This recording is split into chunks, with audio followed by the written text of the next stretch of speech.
sweeping, tutup tol. Iya. Apa yang kita perjuangkan ketika itu? Yang kami perjuangkan ketika itu adalah Jamsos tuh.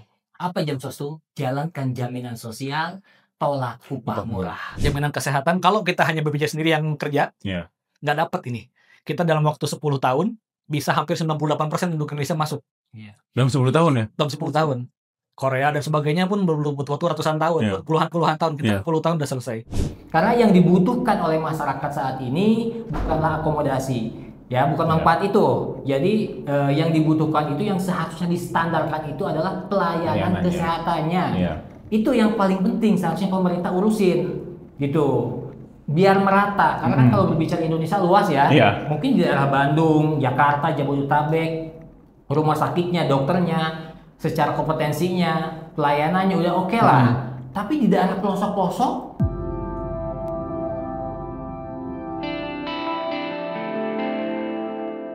Assalamualaikum Sobat PR, hari lagi kita nih Waras, Wawasan Ragam Sehat bersama BPJS Kesehatan. Nah, kita ini sekarang membahas sinergi nih di soal BPJS Kesehatan juga bersama teman-teman dari Jamkes Watch dan dari BPJS Kesehatan. Kita pengen tahu sih sinerginya seperti apa, dan kita pengen tahu Jamkes Watch ini apa perannya dan bagaimana mereka terbentuk awalnya begitu. Hari ini kita hadir langsung dari teman-teman Jamkes Watch Bogor Pusat, Kang Heri Irawan, dari Sekretaris Nasional Jamkes Watch, sama Kang Ropik, Asisten Deputi Sumber Daya Umum dan Komunikasi ya Kang ya. Selamat datang Kang di bincang-bincang kita di Waras. Kita sekarang hari ini lagi nyoba di ini nih, di Fuego di Jalan Banda di Kota Bandung. Enaknya nih kita nanti bisa makan juga nih, kita ada pizza meat lover sama ada minumnya bagi-bagi aja, nanti kita mau yang mana nih ya. Ada Fuego tea sama ice lemon tea, nanti kita sharing aja yang mana. Sama potato sih. Jadi kita sambil makan, sambil ngobrol, kita santai-santai aja. Nah, pertama-tama sih saya penasaran Jamkes Watch ini seperti apa, kan kalau di polisi juga ada Police Watch dan lain-lain. Nah, saya pengen tahu sejarah Jamkes Watch ini munculnya kapan dan kenapa kok bisa akhirnya muncul Jamkes Watch terus di bawah Serikat Pekerja Metal ya, Kang ya? ya. Baik Kang Satria, terima kasih atas kesempatannya. Sebelum saya menyampaikan tentang Jamkes Watch, saya ingin menyampaikan terima kasih terlebih dahulu kepada seluruh relawan Jamkes Watch yang berada di setiap provinsi dan kabupaten kota yang telah aktif mengabdikan dirinya untuk memberikan bantuan kepada seluruh masyarakat. Terkait dengan sejarah Jamkes Watch, mungkin saya akan ceritakan sedikit awal mulanya lahir Jamkes Watch ini. Ya. Jamkes Watch ini adalah lembaga sosial pengawas jaminan kesehatan nasional atau JKN BPJS Kesehatan. Salah satu pilar dari Federasi Serikat Pekerja Metal Indonesia atau FSPMI dan juga Konfederasi Serikat Pekerja Indonesia KSPI. Oh, jadi di bawah itu ya, di bawah organisasi buruh itu ya? Betul. Serikat buruh gitu ya? Serikat Betul. pekerja metal ya? Iya, pekerja metal awal mulanya. Kenapa sih harus ada Jamkes Watch? Karena di 2009 kami ini dari elemen buruh yang di dalamnya adalah FSPMI dan KSPI beserta afiliasinya, kami melakukan pergerakan, melakukan aksi, bahkan gugatan kepada Pak Presiden SBY Budiono ketika itu menuntut apa? Menuntut dijalankannya amanat Undang-Undang SJSN nomor 40 tahun 2004 tentang Sistem Jaminan Sosial Nasional. Jamkesnas ya, 2004 ya? 2004. Itu pas penjaman Pak SBY Budiono. Betul. Nah, itu kan amanahnya itu setelah diundangkan Undang-Undang SJSN harus membentuk Undang-Undang Badan Penyelenggara Jaminan Sosial. Namun ternyata Kang Hendra sampai 2009-2010 tak kunjung juga pemerintah itu membentuk undang-undang tersebut. Udah 6 tahun ya berarti ya? 6 tahun, harusnya 5 tahun dibentuk. Paling lambat ya. Akhirnya kami melakukan aksi dan melakukan gugatan class action ya, warga negara SBY Budiono dan 9 menteri. Dan alhamdulillah kita menang gugatan tersebut. Pemerintah dianggap tidak lalai ya, tidak menjalankan amanat konstitusi. Dan alhamdulillah akhirnya di 2011 dari unsur buruh, pengusaha, pemerintah membuatlah RUU BPJS. Jadi kita masuk tuh di prolegnas itu membuat rancangan undang-undang BPJS awal mulanya. Dulu gugatannya menarik ya, RP1 ya, Rp1. Rp1 doang sih gugatannya gitu. Cuma dampaknya itu besar buat masyarakat. Nah, ternyata setelah RUU BPJS itu disahkan di 2011, lahirlah Undang-Undang Nomor 24 tahun 2011 Iya. tentang Badan Penyelenggara Jaminan Sosial, Mhm. yang mana di situ ada BPJS Kesehatan dan Iya. Ketenagakerjaan, pemerintah tak kunjung juga melaksanakan undang-undang tersebut. Pembentukan itunya belum ya? Iya, jadi 2011 itu ya? implementasinya itu katanya baru akan dilaksanakan di 2019. Berarti 11 ke 8 tahun dong, harus 8 tahun rencananya gitu ya? Betul. Heeh. Akhirnya kita kembali lagi melakukan aksi, melakukan mogok nasional Iya. ketika itu, ya disebut Monas, mogok nasional. 2012 itu buruh se-Indonesia itu yang dimotori oleh Federasi Serikat Pekerja Metal Indonesia, KSPI dan afiliasinya Iya. melakukan mogok nasional, keluar dari pabrik-pabrik sampai sweeping, tutup tol. Iya. Apa yang kita perjuangkan ketika itu? Yang kami perjuangkan ketika itu adalah Jamsostu. Apa Jamsostu? Jalankan jaminan sosial, tolak upah murah. Oh, di 2012 ya? 2012 itu. Loh, kenapa harus menjalankan jaminan sosial? Bukannya udah ada jam sostek Ya, waktu itu kan ya. untuk para pekerja waktu Iya. itu, atau ada jam kesmas buat masyarakat. Betul, waktu itu ada namanya jam sostek. Tapi jam sostek itu masih BUMN dan kepesertaannya tidak bersifat wajib.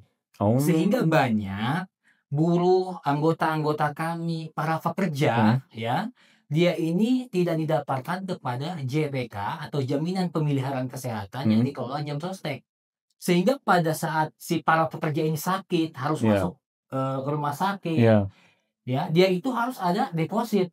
Uang pribadi jadi ya? Uang pribadi. Ujung-ujungnya upahnya dipotong karena harus bayar biaya rumah sakit.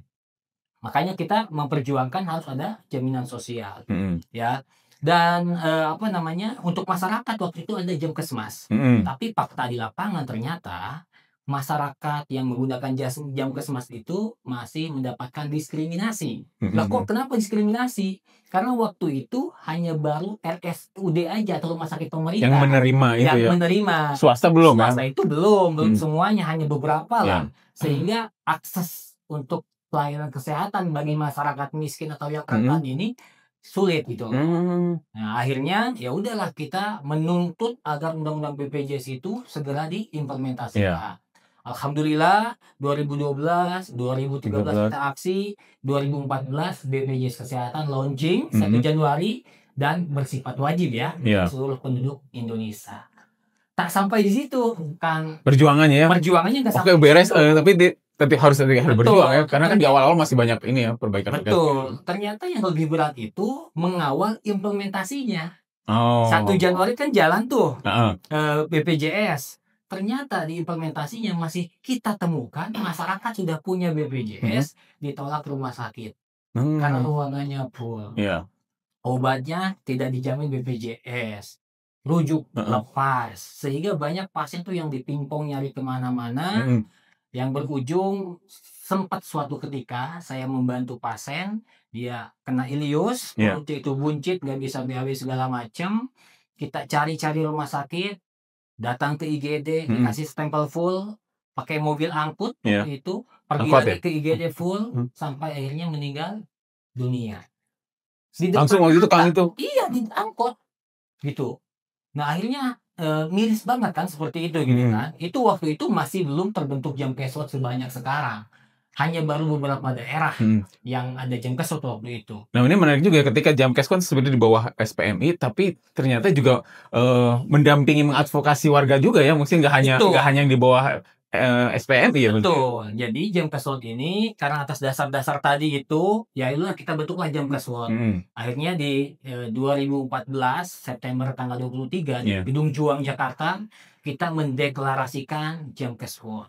Akhirnya terbentuklah jam kesot, kita bentuk di berbagai daerah yang sudah ada Federasi Serikat Pekerja Metal Indonesia. Lalu siapa sih relawan jam kesot ini? Relawan jam kesot ini, Kang. Jadi setiap orang yang secara sukarela mengabdikan dirinya untuk membantu masyarakat. Jadi siapapun, mau anggota FSPM ataupun masyarakat biasa, bisa menjadi relawan. Selama mereka ini mau membantu masyarakat. Karena apa? Karena prinsip kami itu adalah khairunas anfa'uhum linas. Sebaik-baiknya orang yang bermanfaat buat orang lain. Gitu. Jadi jam kesot ini adalah bukti baktinya buruh untuk seluruh masyarakat Indonesia. Dan relawannya terbuka ya, nggak hanya buruh ya. Terbuka, tidak harus anggota FSPMI ya, siapapun yang mau. Mungkin Nah, itulah. menarik sih tadi cerita awal-awal perjuangan Jamkeswo terus mengadvokasi masyarakat ya. Ada cerita yang menarik lagi nggak sih Kang Iya, ketika kan awal-awal kan rumah sakit juga belum siap gitu ya. Teman-teman betul. BPJS juga masih ini ya Kang ya, Kang Ope kan masih baru awal-awal juga ya. Nanti kita Iya, juga cerita nih Kang Ope pas awal-awal gimana. betul. Ada beberapa cerita yang bikin hati terenyuh ya Ah, ketika saya melakukan advokasi kepada pasien tadi kan yang meninggal dunia, iya. tapi ada juga yang bikin kecanduan.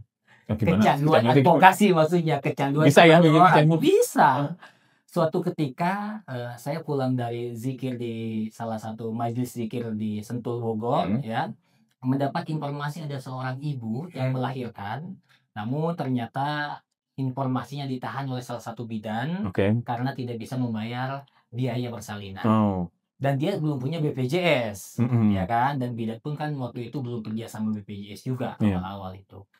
Akhirnya saya datang ke tempat itu, saya tanyakan, "Kenapa sih kok ditahan Mm-mm. pasiennya?" Ya kan. Si bidannya ngomong, "Lah ini kan punya laki Mas, masa bisa bikin anak tapi nggak bisa bayar Laki-lakinya kemana gitu ya? ketersediaan?" Kan gitu Heeh. kan. Ternyata setelah kita telusuri, betul orang ini memang kondisi ekonominya tidak mampu ya, dan memang dia tidak bisa untuk membayar persalinan tersebut, dia tinggal di kontrakan dan juga masih nyicil.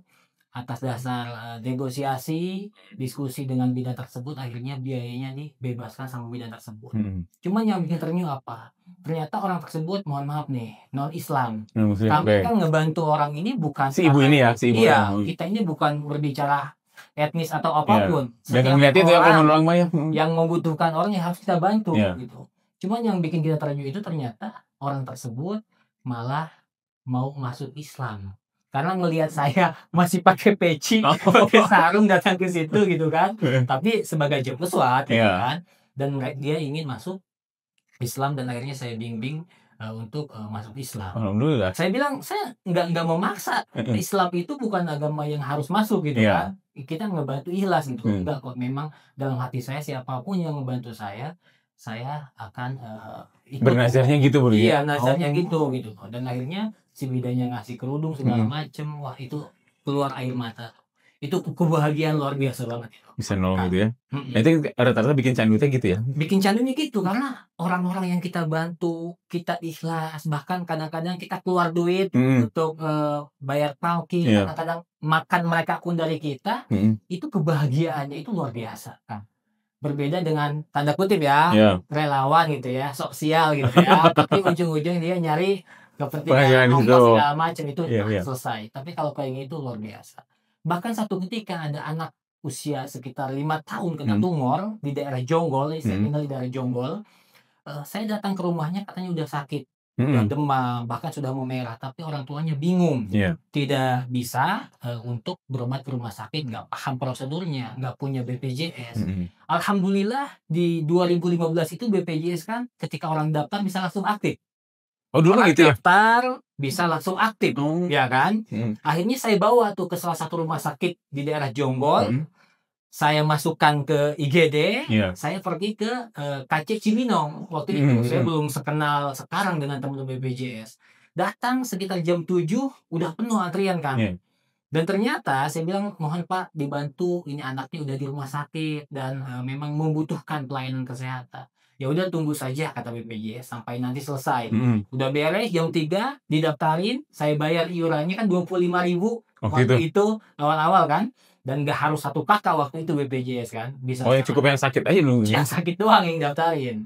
Akhirnya kita daftarin ya. Setelah itu saya pulang lagi ke rumah sakit tersebut, saya berpikir tuh udah ditanganin, udah di ruangan. Ternyata pas saya nyampe, pasien itu sedang tiduran, rebahan di lantai, alaskan gendongan, kain ya, Iya. gendongannya. "Kenapa Bu kok di sini?" "Oh karena ruangannya full dan tidak bisa secara kompetensinya harus dirujuk." Oh nggak bisa Nggak bisa ngoperasi di situ ya? ditangani situ. Alatnya mungkin dan. Iya, saya nggak paham tuh waktu itu rujukan harus bagaimana, ketentuannya segala macem. Ya udah sambil nangis, saya kecewa banget waktu itu, cuman nggak bisa marah juga Iya. ya. Akhirnya ya udah bawa ke salah satu rumah sakit di daerah Cilengsi, ditanganin pakai BPJS kelas 3, alhamdulillah sembuh itu anak. Dan itu menjadi motivasi saya, semangat saya sampai sekarang. Tahun berapa itu Kang waktu itu? 2015. 2015 berarti anaknya sekarang udah SD mungkin ya, udah ini ya? Udah gede lah Udah sekarang gede. anaknya kali. Heeh. Itu Berarti hal-hal kayak gitulah yang membuat kita tetap mhm. bertahan di jam kesot dan persaudaraan itu semakin banyak. Nah, kalau sekarang jam kesot, ada di seluruh provinsi atau gimana, Bang? Ya, jam kesot ini sekarang hampir di setiap, provinsi, Mhm, kabupaten, kota ada. mhm. Karena kita meminta di setiap DPW-DPW, ada Iya. KC-KC untuk membentuk, jam kesot ini. Karena tadi kan Mmm. pilar, Iya. ya, pembantunya organisasi FSPMI dan KSPI itu jam kesot. Jadi kalau ada warga misalnya minta, apa ya, bantuan juga bisa maksudnya minta dibantu atau diadvokasi juga bisa datang ke kantornya si Bisa datang ke SPMI itu ya kantor, berarti ya? betul. Bisa Oh, datang ke kantor, ya atau menghubungi kontak-kontak yang kontak-kontak sudah adanya. kami share ya, Mhm. gitu. Karena kami punya strategi perjuangan namanya SKA.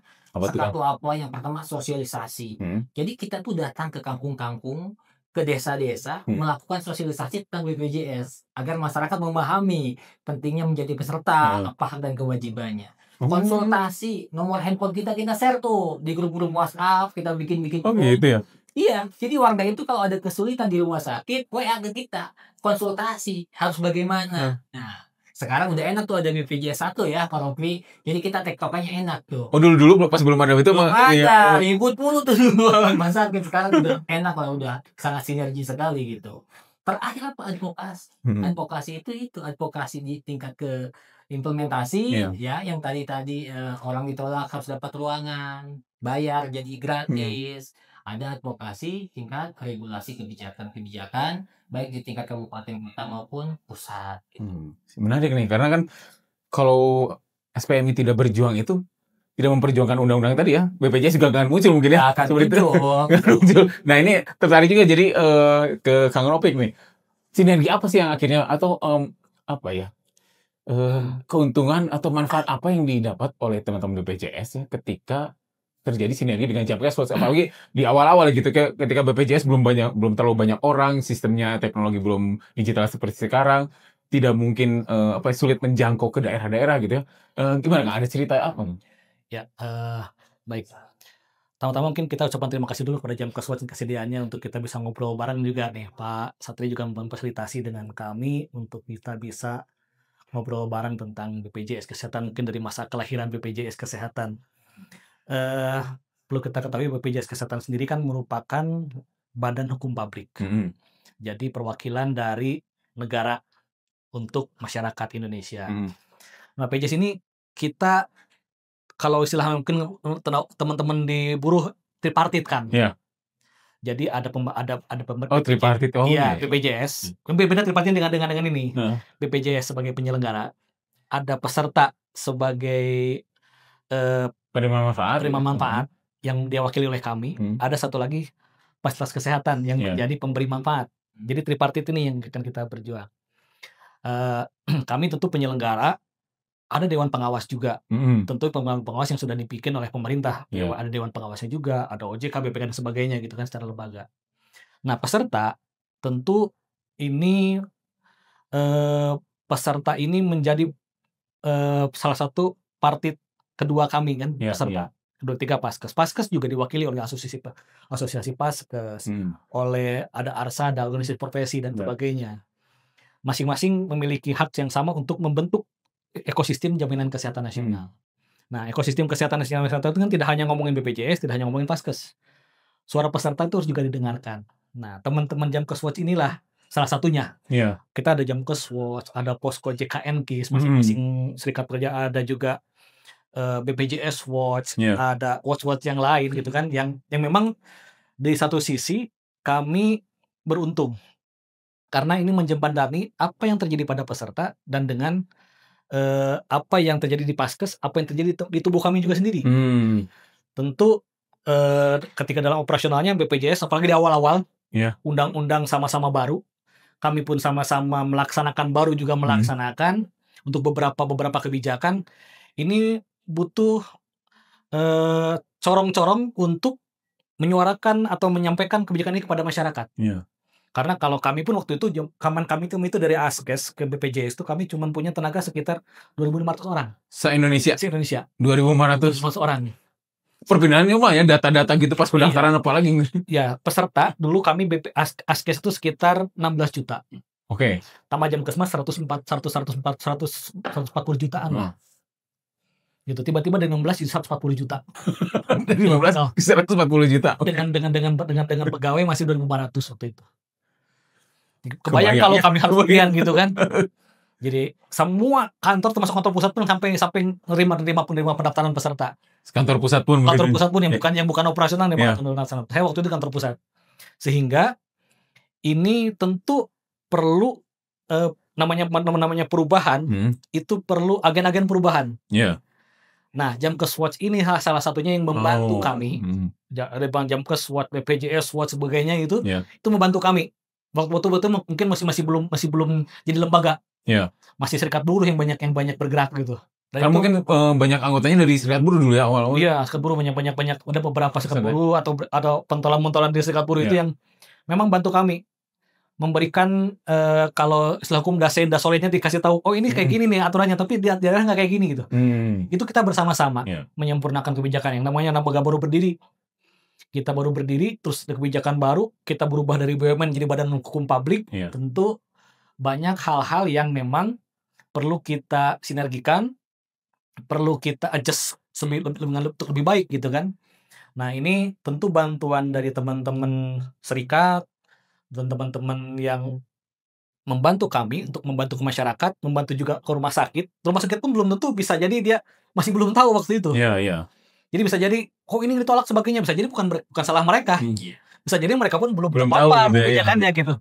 Nah, kebayang sih ya awal-awal gitu. Kebayang ya, pemahaman kebijakan itulah yang memang sangat membantu kami diadvokasi oleh teman-teman Jamkes Watch, karena mereka pun terlibat ketika penyusunan undang-undang, terlibat pada penyusunan perpres atau PP turunannya, teman-teman buruh ini sangat terlibat.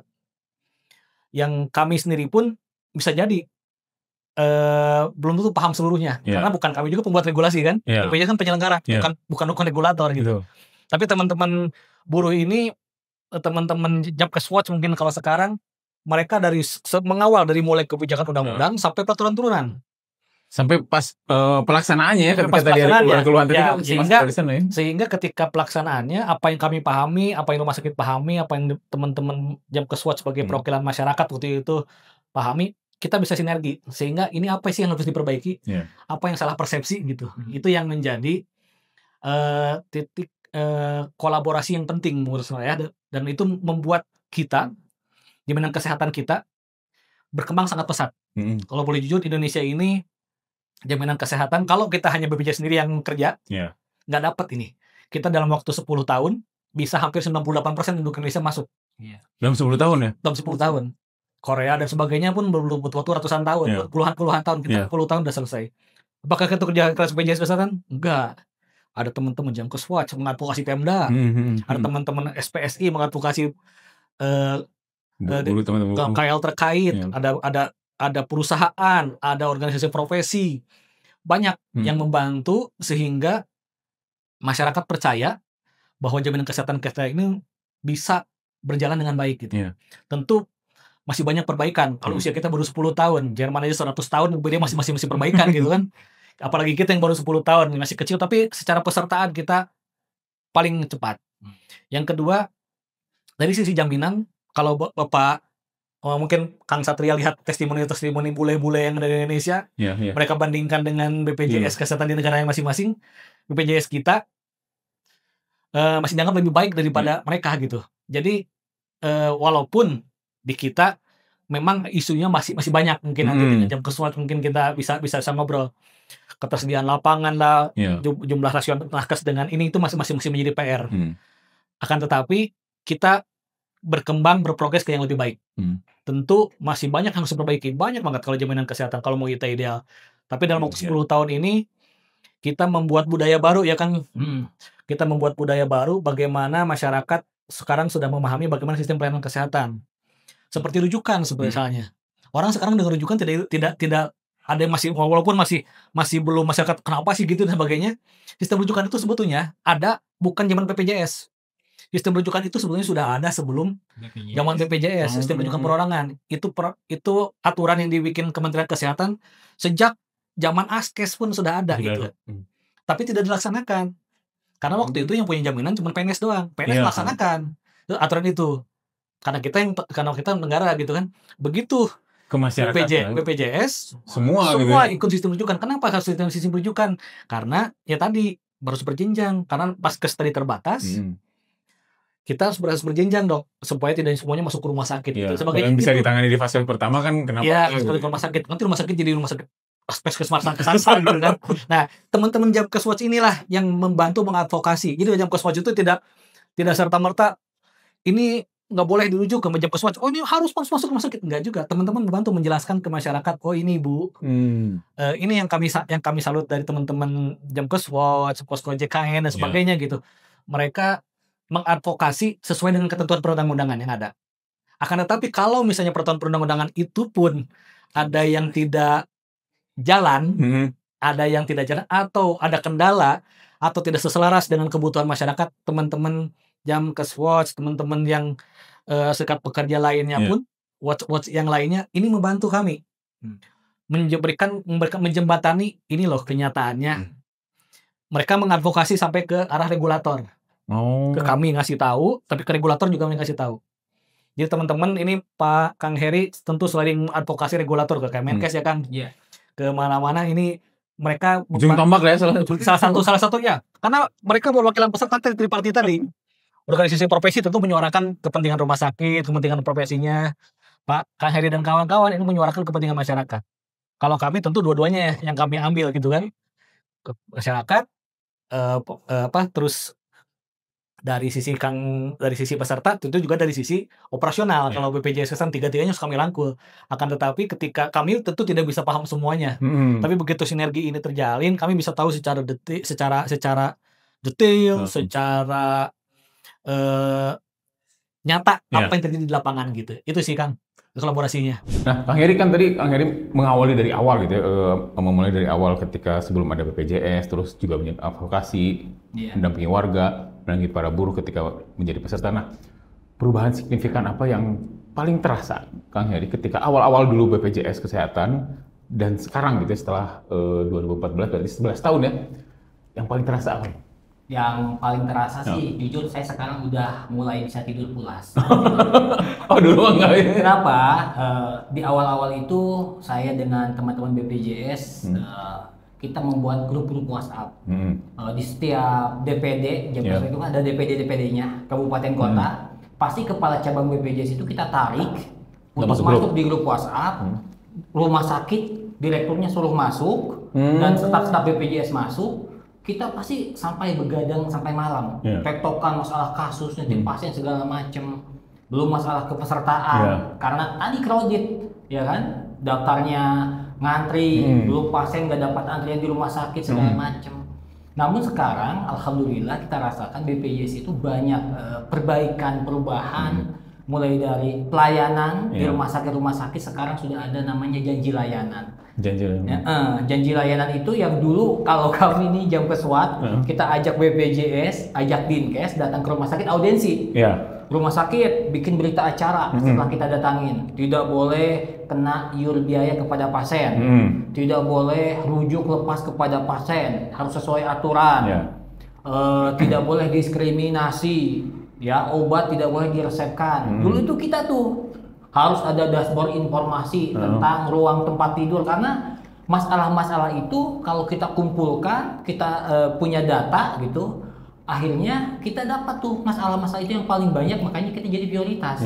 Ya, setelah itu akhirnya audiensi dibikin berita acara. Namun sekarang Kang, itu sudah menjadi salah satu syarat kerjasama rumah sakit dan BPJS. Sehingga rumah sakit sekarang alhamdulillah sudah banyak yang komitmen, yang memberikan pelayanan itu. Mungkin tadi ya aturan-aturannya pun mereka sudah paham, cara pengklaimannya pun sudah mengerti, sehingga alhamdulillah sekarang banyak perbaikan-perbaikan dan banyak pasien juga yang tertolong dengan adanya BPJS Kesehatan ini.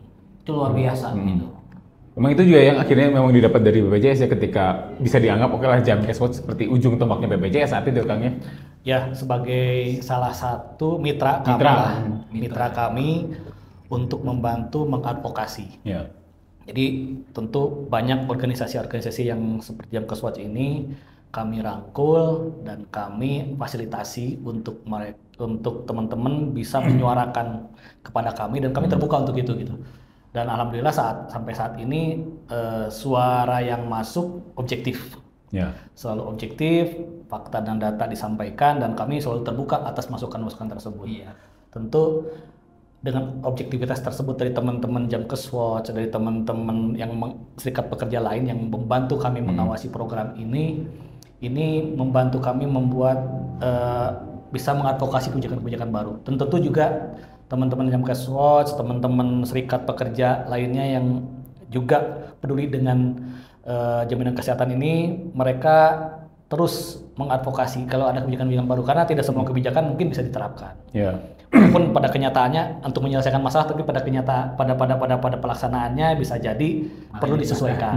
Gitu. Itu yang kami sangat terbantu sehingga kegiatan-kegiatan kami atau pelaksanaan program-program yang ada terkait dengan program JKN ini banyak disupport oleh teman-teman yang membantu sampai ke grassroots itu tadi. Nah, kalau program bersamanya ke depan apa aja biasanya, Kang Heri atau Kang Ropik mungkin bisa menjawab? Mungkin ada program bersama Jamkaswatch dan BPJS Kesehatan gitu ya? Kalau program bersama sebetulnya kami rutin setiap minimal Jamkaswatch kami audiensi. Jadi di Jamkaswatch misalnya di provinsi di sini ada perwakilan dari federasi. Atau bisa jadi kami dapat selain dari federasi, dari konfederasi juga turun sehingga kami beraudiensi terkait dengan isu-isu terkini yang diangkat oleh teman-teman Jamkaswatch. Jadi Jamkaswatch ngasih masukan seperti ini, terus kami menanggapi mungkin nanti akan seperti apa ke depan. Bisa jadi kebijakan tidak di kami, tapi Jamkaswatch pun menyampaikan dan sambil menyampaikan juga ke regulator gitu. Nah kalau sekarang ini kan kalau dulu mungkin banyak keluhan atau laporannya seperti apa? Kalau sekarang paling banyak apa, Kang? Kalau yang teman-teman Jamkaswatch dapat gitu ya informasi dari warga gitu ya? Ya, kalau sekarang sih cenderung masalah pelayanan kesehatan cukup baik ya. Cuman mungkin sekarang yang menjadi kekhawatiran daripada teman-teman kami pekerja buruh khususnya karyawan swasta maupun masyarakat tentang rencana kelas rawat inap standar. Kelas rawat, itu yang menjadi kekhawatiran itu tentang kelas rawat inap standar. Jadi informasinya kan bahwa pemerintah ini akan memberlakukan kelas rawat inap standar ya untuk peserta JKN BPJS Kesehatan sesuai amanat Perpres 59 tahun 2014 tentang jaminan kesehatan nasional. Yang menjadi kekhawatiran kami masyarakat buruh ya ada 3 persoalan yang menjadi tanda tanya kami. Yang pertama adalah terkait dengan fasilitas. Di mana di Perpres itu disebutkan ada 12 kriteria standar untuk pasien-pasien JKN BPJS Kesehatan kan.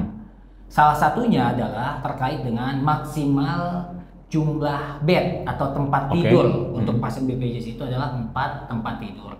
4 tempat tidur. Betul. Sehingga opini yang berkembang di masyarakat itu, kekhawatiran masyarakat itu bahwa tidak bisa kelas rawat inapnya itu nanti akan tunggal.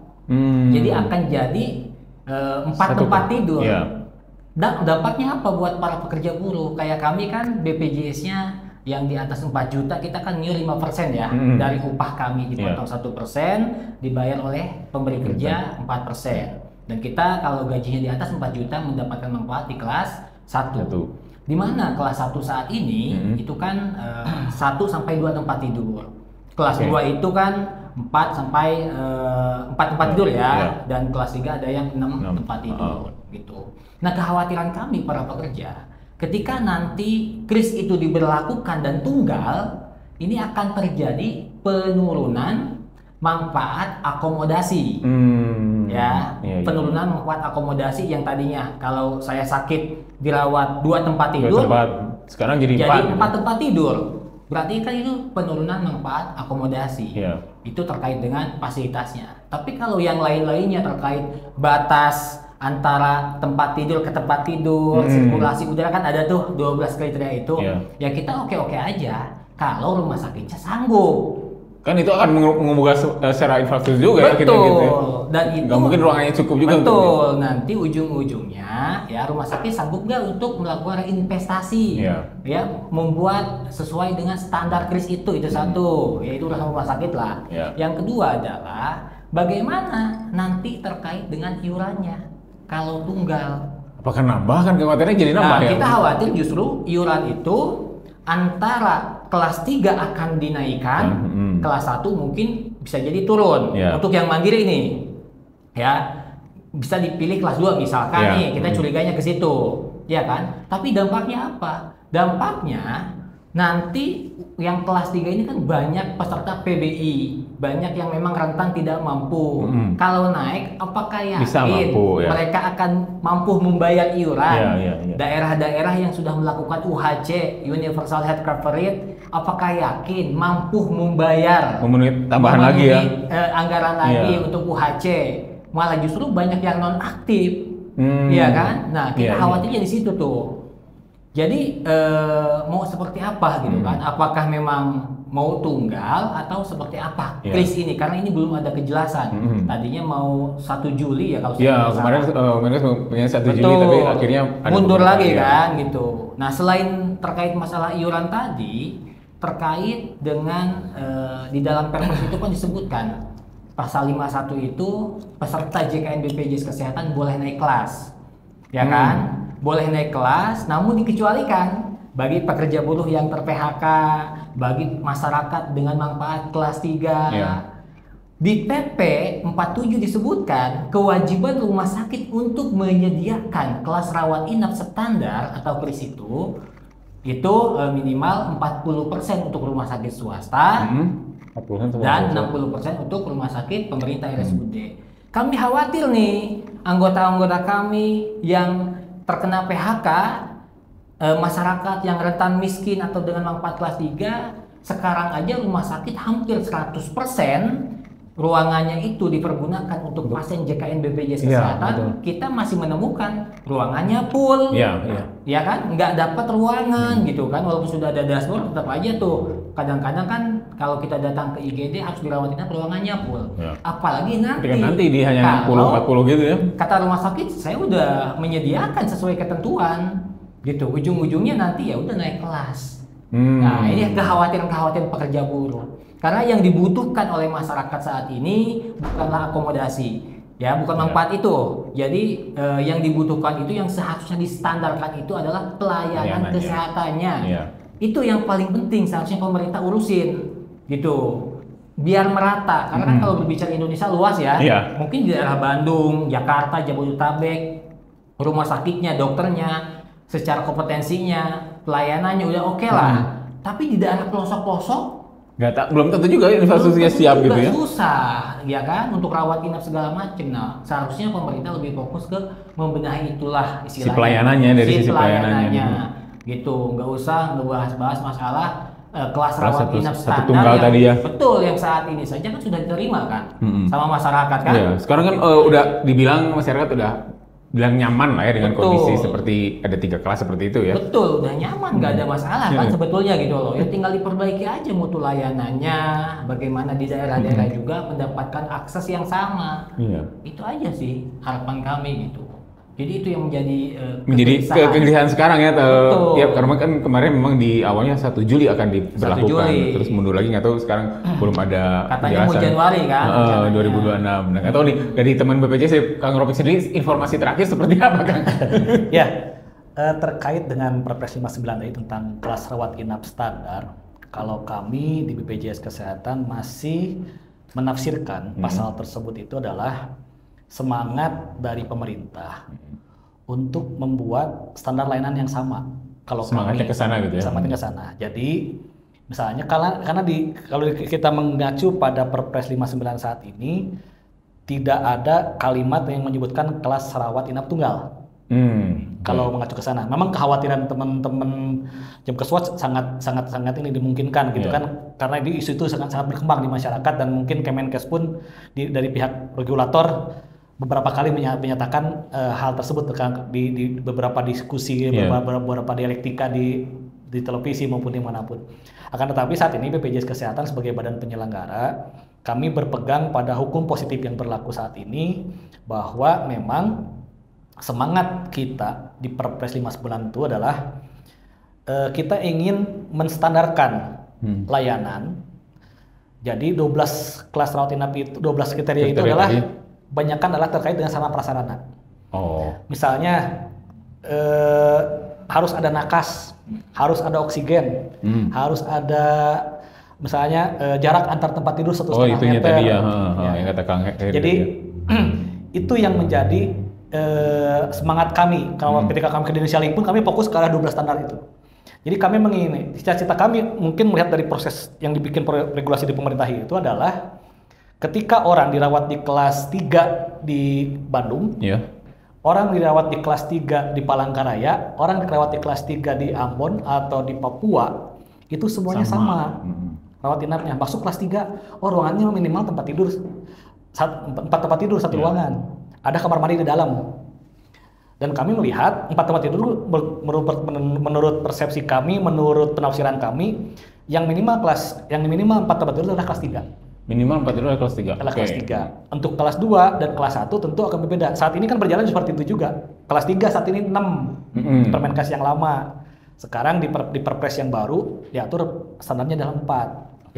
Berarti kelas 3 4, kelas 2 dan kelas 1 terserah, mungkin nanti akan berbeda fasilitasnya. Menyesuaikan ke kris itu. Tapi tetap maupun kelas 1, kelas 2, kelas 3 jarak antar tempat tidur 1,5 meter. Jadi itunya ya sebenarnya sih di arah sana ya. Iya, harus ada nakas. Semuanya oksigen harus sentral. Ini kenapa harus sentral oksigen? Karena pengalaman waktu COVID kemarin, tidak semua rumah sakit nggak punya oksigen. Oksigennya sentral, harus gotong-gotong gitu kan. Gotong tabung gitu ya. Gitu kan. Nah, sekarang harus sentral misalnya seperti itu. Nah, semangat yang kami tafsirkan saat ini ketika kami melakukan credentialing pun ke rumah sakit, ini yang kami pakai adalah bahwa seluruh rumah sakit se-Indonesia standar ruangannya harus sama. Mau masuk di rumah sakit Hasan Sadikin yang sekelas A, mau masuk rumah sakit kelas D di Kepulauan Seribu misalnya, mau masuk di Jayapura, mau masuk di Ambon, sama semuanya.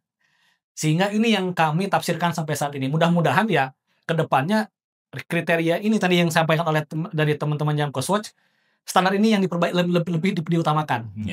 Kami mendukung tadi yang teman-teman sampaikan Jamkeswatch. Dan saat ini juga yang kami laksanakan masih seperti itu. Adapun untuk misalnya tadi yang kelas tunggal sampai dengan saat ini memang belum ada kebijakan lebih lanjut. Ini masih digodok dan oleh DJSN dan Kemenkes sebagai regulator. Yang mudah-mudahan ketika nanti disesuaikan ada perpres terbaru pun ya semangatnya tetap sama. Kita ingin menstandarkan layanannya tadi ya. Sesuai dengan teman-teman Jamkes sebenarnya jadi kualitasnya utamakan layanan dulu sebenarnya. Ya, tentu layanan dulu kita utamakan karena basis kita adalah lembaga layanan publik gitu. Tentu layanan yang kita utamakan buat masyarakat, yang terbaik buat masyarakat. Jadi terkait dengan kenaikan iuran pun saat ini memang masih wacana itu mungkin ada. Karena kalau kita sampaikan terkait dengan iuran, kalau kita berkaca pada tahun 2024 kemarin, pendapatan BPJS dengan pengeluaran BPJS itu sekarang sudah lebih besar, beberapa tahun terakhir itu sudah lebih besar pengeluaran dibanding dengan pendapatan. Nah, adapun iuran mungkin ini pun masih belum tentu juga iuran naik karena di regulasi terkait dengan jaminan kesehatan ini sendiri ada 3 hal yang dapat dilaksanakan oleh pemerintah ketika BPJS mengalami defisit atau BPJS mengalami kan ya. Kalau misalnya pengeluaran lebih besar daripada pendapatan itu sudah dapat dianggap sudah tidak balance kan. Dan itu dimungkinkan ke depan defisit. Ada 3 cara untuk menangani ini. 1, mengurangi manfaat. Yang itu mungkin tidak ramai itu ya. Ini mungkin tidak mungkin. Tapi ada yang kedua adalah kenaikan iuran. Ada yang ketiga bantuan fiskal dari pemerintah. Itu yang kita pilih. Subsidi. Ya. Jadi itu. Dan itu mungkin kita belum tahu pemerintah akan mengambil keputusan yang mana.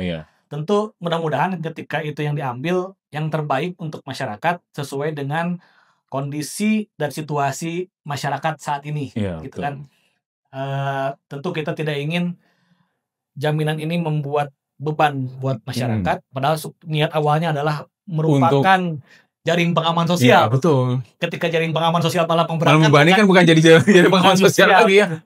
gitu. Jadi itu mungkin pemerintah, Kementerian Keuangan, JSN, Kementerian Kemenko PM ini sekarang saat ini sedang menggodok alternatif yang mungkin kita doakan kemudahan buat bapak-bapak regulator atau bapak ibu regulator yang di atas membuat kebijakan yang memang sesuai dengan kebutuhan masyarakat, sesuai dengan kondisi kebutuhannya, kondisi masyarakat, kondisi negara ini, sehingga apapun yang dipilih tentu mudah-mudahan yang terbaik. Dan kami itu menyambut baik ketika Jamkes Watch dapat bersama-sama kita membantu atau memperbaiki untuk jaminan kesehatan yang lebih baik. Tentu Jamkes Watch ini memiliki data-data juga, memiliki masukan-masukan juga dari masyarakat yang secara langsung berkaitan dengan JKN ini.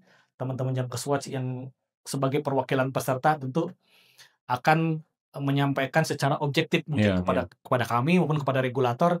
Kami mendukung itu yang diberi, itu untuk yang terbaik buat masyarakat. Itu mungkin Kak. Itu mungkin Pak Satria. Jadi saat ini kami kalau cari dengan Chris ya, intinya kami saat ini semangatnya kami adalah sama dengan Jamkes Watch. Tadi untuk memperbaiki layanan masyarakat. Dan saat ini memang secara hukum positif belum disebutkan ada iuran tunggal di Perpres ini. Dan jadi kami berpegang pada hukum positif yang ada, sehingga yang kami laksanakan adalah bagaimana 12 kriteria tadi bisa terpenuhi. Dan itu tuh untuk kebutuhan masyarakat. Adapun mungkin rumah sakit pun secara bertahap menyesuaikan gitu ya. Untuk ini. Dan kami menyesuaikan dengan apa yang diregulasi oleh Kemenkes melalui PP 67 tadi, sehingga tentu kita inginnya fasilitas kesehatan kita, masyarakat kita, dan tentu ekosistem JKN ini berjalan dengan baik gitu. Itu seperti itu sih Pak Satria. Kan Jamkes itu tidak saja mengadvokasi si peserta ya, tapi juga kan menerima masukan juga dari rumah sakit mungkin ya Kang ya. Nah, mungkin ada apa ya? Ada masukan juga nggak atau ada input juga nggak dari rumah sakit ketika mendengar soal rencana KRIS ini, Kang? Ya, mungkin berkali-kali kita ketemu dengan para pengurus Asosiasi Rumah Sakit Swasta Indonesia di daerah ya. Mereka sih khususnya rumah sakit soliter yang bukan corporate, dengan adanya 12 kriteria itu memberatkan kata mereka, karena membutuhkan reinvestasi yang cukup besar. Anggarannya besar juga pasti. Betul. Dan dipastikan menurut mereka itu sekitar 20% jumlah tempat tidur itu akan berkurang. 20%? Iya, karena yang tadinya 6 tempat tidur kelas 3 udah dikurangi 4 aja, belum jaraknya diatur, itu udah berkurang gitu. Iya, ruangannya juga harus Iya, dan itu yang menjadi kekhawatiran kami, jangan sampai nanti masyarakat, anggota-anggota kami yang membutuhkan layanan kesehatan karena kebijakan itu jadi tidak tertampung, tidak terlayani. Itu sih kekhawatiran kami sebetulnya. Ya, mudah-mudahan kolaborasi ini tetap berjalan dengan baik ya. Teman-teman dari Jamkes Watch bisa memberi masukan juga ke BPJS bisa berkolaborasi. Nah, penutupnya nih, harapan apa sih sebenarnya dari teman-teman Jamkes Watch dan BPJS ketika kolaborasi ini berjalan dengan baik gitu kan? Mungkin dari Kang Heri dulu, Kang. Ya, yang pertama saya mengucapkan terima kasih kepada BPJS di setiap kabupaten kota, provinsi, dan juga pusat ya, termasuk Jawa Barat. Ini cukup sinergi sekali, karena saat ini kita juga ingin memastikan bagaimana di setiap kabupaten kota itu melaksanakan Universal Health Coverage atau UHC. Karena di Jawa Barat aja dari 27 kabupaten kota baru sekitar 16 kabupaten kota yang sudah UHC prioritas. Sehingga kabupaten-kabupaten kota yang belum UHC ini, masyarakatnya, buruhnya ketika ter-PHK, mereka masih kesulitan untuk mengakses layanan kesehatan. Harapannya dengan BPJS tentunya jangan bosan-bosan ketika mendengar kritikan kami, WhatsApp kami di malam hari. Mohon untuk tetap open ya, kita sama-sama lah kolaborasi. Dan mungkin terakhir terkait dengan iuran ya, tadi saya sepakat dengan Pak Rofi ya, harapan kami tidak ada pengurangan manfaat untuk peserta, karena itu nanti pasti akan rame. Ya, kalau dikurang-kurangi janganlah gitu. Yang kedua, jangan dinaikkan iuran, karena iuran untuk buruh itu setiap tahun UMR-nya naik, UMK-nya naik, pasti akan naik Naik juga. iurannya. Makanya naikkan aja tuh upah buruh ya di akhir tahun ini kan lagi digodok tuh kan. Betul. Dan ketika memang BPJS terjadi defisit ya dan butuh bantuan karena di awal BPJS ini bukan BUMN, Ya, memang Badan Hukum Publik, nirlaba, anggarannya pun anggaran habis, dana habis ya, nirlaba itu untuk kepentingan peserta ya, dan masyarakat, maka sudah semestinya dibantulah oleh pemerintah gitu. Jadi tidak perlu menaikkan iuran, namun jaminan kesehatan tetap bisa dilaksanakan, dirasakan, dinikmati oleh sampai anak cucu kita harapannya. Pak Robik mungkin ingin disampaikan, Pak? Ya, terima kasih.